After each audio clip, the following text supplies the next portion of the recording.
நண்பர்களுக்கு வணக்கம். நாம் இன்று பெற்றோர் செய்த பாவம் பிள்ளைகளை சேருமா என்ற கதையை தான் பார்க்க போறோம். ஒரு தந்தை செய்த தவறுக்காக அவன் மகன் தண்டனை அனுபவிக்க வேண்டுமா? ஒரு தாய் செய்த பாவத்தின் விளைவு அவள் பிள்ளையின் வாழ்க்கையையும் பாதிக்குமா? அப்படியென்றால் பெற்றோர் செய்யும் ஒவ்வொரு பாவமும் அவர்களின் பிள்ளைகளுக்கு வந்து சேருமா? இந்த கேள்விக்கு பதில் தேடி ஒரு அழகான கிராமத்தில் நடந்த சம்பவம் இன்று நம்மை ஒரு அதிர்ச்சியான உண்மையை உணர வைக்கப் போகிறது. ஆனால் இந்த கதையில் மிகப்பெரிய திருப்பம் என்ன தெரியுமா? தந்தை செய்த ஒரு தவறுக்காக மகனின் வாழ்க்கையில் அடுத்தடுத்து நடந்த சம்பவங்கள் அந்த குடும்பத்தையே தலைகீழாக மாற்றிவிட்டன. உண்மையில் அந்த மகன் அனுபவித்த துன்பத்திற்கு காரணம் அவன் பெற்றோரின் பாவமா அல்லது அவன் செய்த செயல்கள்தானா? வாருங்கள், அந்த உண்மையை தெரிந்து கொள்ள இந்த கதைக்குள் செல்வோம். அந்த குழந்தை எந்த தவறும் செய்யவில்லை. ஆனால் அவன் வாழ்க்கையில் மட்டும் ஏன் இத்தனை சோதனைகள்? ஒரு கிராமத்தில் அனைவராலும் மதிக்கப்படும் ஒரு குடும்பம் இருந்தது. அந்த வீட்டில் பிறந்த ஒரே மகன் அருண். சிறு வயதிலிருந்தே நல்ல மனம் கொண்டவன், யாருக்கும் தீங்கு நினைக்காதவன், ஏழைகளுக்கு உதவி செய்வான், கோயிலுக்கு செல்வான், பெரியவர்களை மதிப்பான்.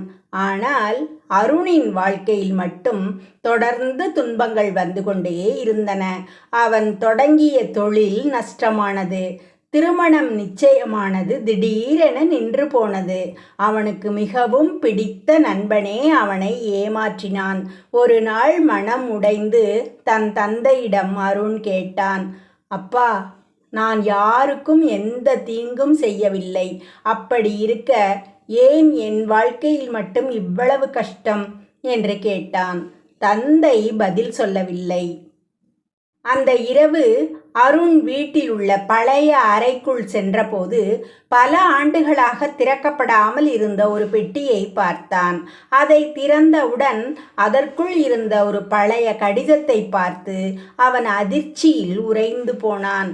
அந்த கடிதத்தில் எழுதப்பட்டிருந்த ஒரு உண்மை: உன் தந்தை செய்த ஒரு தவறுக்காகத்தான் இந்த குடும்பம் இத்தனை ஆண்டுகளாக அனுபவிக்கிறது என்று எழுதியிருந்தது. அருணின் கைகள் நடுங்கியது. என்ன தவறு என்று அவன் அந்த கடிதத்தை மீண்டும் மீண்டும் படித்தான். அடுத்த நாள் அந்த உண்மையை தெரிந்து கொள்ள அவன் ஒரு வயதான சந்நியாசியை சந்தித்தான். அருண் அந்த சந்நியாசியிடம் கேட்டான், சுவாமி, பெற்றோர் செய்த பாவத்துக்கு பிள்ளைகள் தண்டனை அனுபவிக்க வேண்டுமா என்று கேட்டான். சந்நியாசி சிறிது நேரம் அமைதியாக இருந்தார். பிறகு சொன்னார், பாவம் என்பது பரம்பரை சொத்து அல்ல. ஆனால் ஒரு மனிதனின் தவறான செயல்களின் விளைவுகள் அவன் குடும்பத்தையும் அடுத்த தலைமுறையையும் பாதிக்கலாம் என்று சொன்னார்.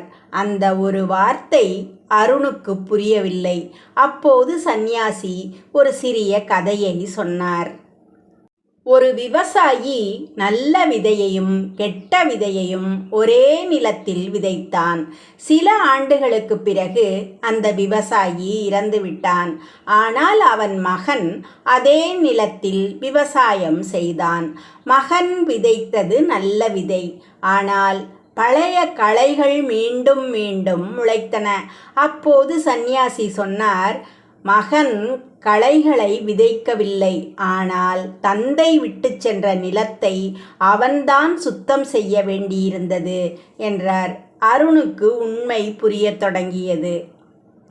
பெற்றோர் செய்த தவறுகள் பிள்ளைகளுக்கு நேரடியாக பாவமாக வந்து சேரும் என்று சொல்ல முடியாது. ஆனால் ஒரு தந்தையின் தவறான முடிவு குடும்பத்தின் பொருளாதாரத்தை அழிக்கலாம். ஒரு தாயின் தவறான செயல் குடும்ப உறவுகளை உடைக்கலாம். பெற்றோரின் பொய்கள் பிள்ளைகளின் நம்பிக்கையை பாதிக்கலாம். அவர்களின் தீய பழக்கங்கள் பிள்ளைகளின் வாழ்க்கையையே மாற்றலாம். ஆனால் அதே இடத்தில் ஒரு மிகப்பெரிய உண்மையும் இருக்கிறது. பிள்ளைகள் தங்கள் பெற்றோரின் தவறுகளை தொடர்ந்து செய்ய வேண்டிய கட்டாயம் இல்லை. அருணும் அந்த முடிவைத்தான் எடுத்தான்.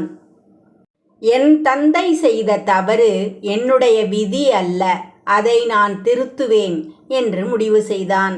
அவன் தந்தை பல ஆண்டுகளுக்கு முன்பு ஏமாற்றிய ஒரு குடும்பத்தை தேடி கண்டுபிடித்தான். அவர்களிடம் மன்னிப்பு கேட்டான். தன்னால் முடிந்த உதவியை செய்தான். அன்று இரவு பல ஆண்டுகளுக்கு பிறகு அருணின் தந்தை அழுதார். நான் செய்த தவறை மறைத்து கொண்டே வாழ்ந்தேன், ஆனால் என் மகன் இன்று அதை சரி செய்து விட்டான் என்றார். அப்போது சந்நியாசி சொன்னார், மகனே, கர்மத்தின் பெயரில் பயப்படாதே. நீ பெற்றோரின் கடந்த காலத்தை மாற்ற முடியாது, ஆனால் உன் செயல்களால் உன் குடும்பத்தின் எதிர்காலத்தை மாற்ற முடியும் என்றார். அதுதான் இந்த கதையின் மிகப்பெரிய உண்மை.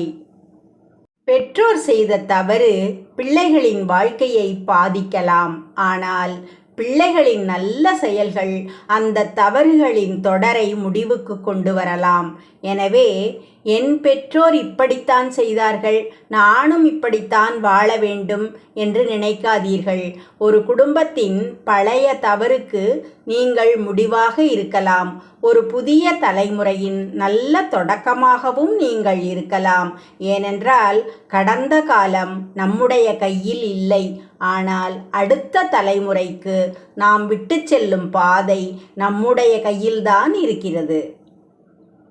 இந்த கதை பற்றிய தங்களின் கருத்துக்களை கமெண்டில் சொல்லுங்கள் நண்பர்களே.